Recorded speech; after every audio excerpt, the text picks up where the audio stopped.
Esse minerador viu uma criatura humanoide escondida em uma caverna. Olá, pessoal!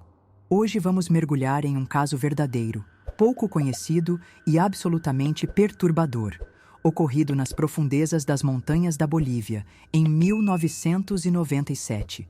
Trata-se do relato de um garimpeiro solitário chamado José Alberto Morales, um homem simples da região de Potosí, cuja vida foi marcada por anos de trabalho árduo nas minas da Cordilheira dos Andes. Seu testemunho, documentado por investigadores argentinos especializados em ocorrências subterrâneas, descreve um encontro que desafia explicações convencionais. O cenário é sombrio, o clima é denso, e os detalhes nos levam a questionar o que realmente pode habitar as camadas mais profundas do nosso planeta. Morales era conhecido nas redondezas como um garimpeiro experiente, resistente e destemido, capaz de explorar sozinho regiões montanhosas que outros evitavam. Vivia em um vilarejo próximo ao Cerro Rico, uma montanha que há séculos é associada à mineração intensa e a tragédias inexplicáveis.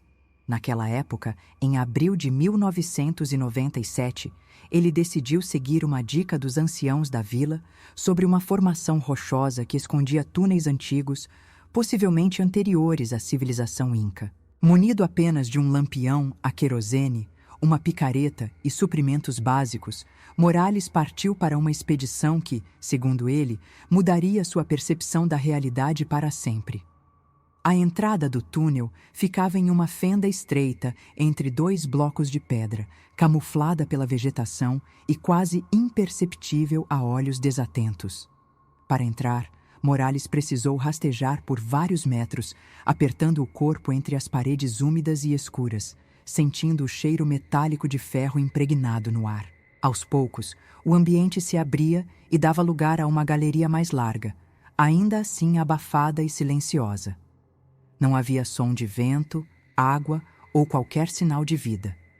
O único ruído era o eco das próprias respirações de Morales, acompanhadas do chiado do pavio do lampião. Ele caminhou com cautela, observando o chão com atenção.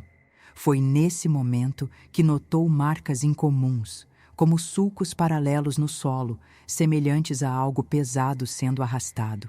A textura da terra estava perturbada, como se alguém ou alguma coisa tivesse passado por ali recentemente. Morales se abaixou, tocou o chão com os dedos sujos de terra e sentiu uma leve umidade. Era como se aquela parte do túnel tivesse sido usada há pouco tempo, embora a entrada estivesse coberta por musgo e pedras. Algo naquele ambiente parecia contradir a lógica do abandono. Após cerca de 30 minutos descendo pelas galerias, Morales chegou a um espaço amplo e natural, de aspecto completamente diferente do restante da caverna. As paredes exibiam formações minerais raras, com cristais que emitiam um brilho azulado sob a luz do lampião. Esse brilho, suave e constante, dava ao local um ar quase sobrenatural. Era um silêncio espesso, sem qualquer ressonância, como se o próprio som fosse absorvido pelas rochas. Morales, que já havia entrado em dezenas de minas e cavernas, nunca tinha visto nada semelhante. Sentiu um calafrio subir pela espinha e seu corpo enrijeceu por instinto. Ele ergueu o lampião lentamente, iluminando o fundo do salão natural. Foi então que viu algo que o paralisou por completo. Encostado em uma das paredes, imóvel, havia uma figura humanoide, de postura ereta. Era um ser de pele pálida, quase translúcida, corpo magro e alongado, braços compridos e uma cabeça desproporcionalmente grande. Os olhos eram grandes, escuros, sem brilho algum, não refletiam a luz do lampião. O ser não se movia, mas tampouco parecia uma estátua. Havia algo vivo ali, silencioso, observando em absoluto silêncio. Morales sentiu o coração acelerar, o suor escorrer pelas têmporas e o ar rarear nos pulmões. Por alguns segundos que pareceram uma eternidade, ele permaneceu estático, encarando aquela figura sem saber o que fazer. Não havia som nem movimento. No entanto, uma sensação estranha começou a tomar sua mente. Um zumbido sutil, quase imperceptível, que não vinha dos ouvidos, mas da própria cabeça. Era como se um pensamento externo tentasse se infiltrar em sua consciência, sem o uso de palavras. Morales descreveu isso como uma tentativa de comunicação silenciosa, uma espécie de presença psíquica que pressionava seus pensamentos de forma crescente. Ele jamais havia sentido algo parecido. O impulso natural foi recuar. Ele deu um passo para trás, ainda sem desviar os olhos da criatura. Mas nesse movimento, seu pé tocou uma saliência na rocha e ele perdeu o equilíbrio. O impacto no chão derrubou o lampião, que se apagou com um estalo seco. Em segundos, a caverna mergulhou em uma escuridão total, onde nem mesmo a própria mão diante do rosto era visível. Morales sentiu o desespero subir como um golpe no peito. A ausência de luz o deixou vulnerável, exposto a algo que ele não compreendia, mas que sentia cada vez mais próximo. No escuro absoluto, os sentidos se aguçaram. Morales não ouvia passos, mas percebia o ar ao seu redor ficando mais denso, como se a pressão aumentasse. Uma espécie de eletricidade sutil percorria sua pele, fazendo os pelos do corpo se eriçarem. Ele sentia, com uma clareza assustadora, que não estava apenas acompanhado, mas observado de forma invasiva. Tentava se mover em silêncio, tateando o chão em busca do lampião ou de uma direção a seguir, mas tudo parecia disforme e desorientador. Seu corpo tremia, não apenas de medo, mas de um tipo de tensão que parecia externa a ele. Aos poucos, a respiração se tornou ofegante e ele entendeu que precisava sair dali imediatamente. Com os joelhos ralados e as mãos estendidas à frente, começou a avançar às cegas. A única referência era a lembrança do caminho que havia percorrido, passo a passo, contando mentalmente curvas e obstáculos. O trajeto de volta, que antes levara minutos, parecia agora uma eternidade. Morales tropeçava, escorregava, batia contra paredes invisíveis, mas seguia em frente, guiado por um instinto primitivo de sobrevivência. O som da própria respiração era o único companheiro naquela travessia. Em determinado momento, ele sentiu uma corrente de ar levemente mais fria contra o rosto. Isso o motivou a acelerar o passo, mesmo sem saber se estava na direção certa.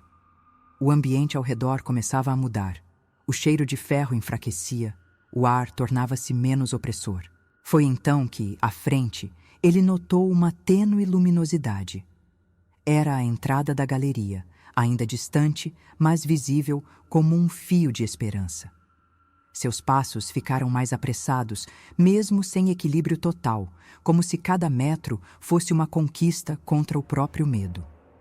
Quando finalmente atravessou a última abertura e emergiu para fora da fenda, o dia ainda estava nublado, mas a luz natural pareceu cegá-lo por instantes.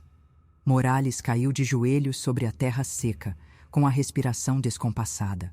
As mãos estavam sangrando, as roupas rasgadas e o corpo inteiro coberto de poeira e suor frio. Ficou ali, imóvel por alguns minutos, tentando entender se o que vivera era real ou fruto de algum colapso mental. Mas a memória ainda pulsava em sua mente. A imagem da criatura, o zumbido, o ar pesado, tudo tão vívido que ele sabia não se tratar de um pesadelo. Nos minutos seguintes, o corpo entrou em estado de choque.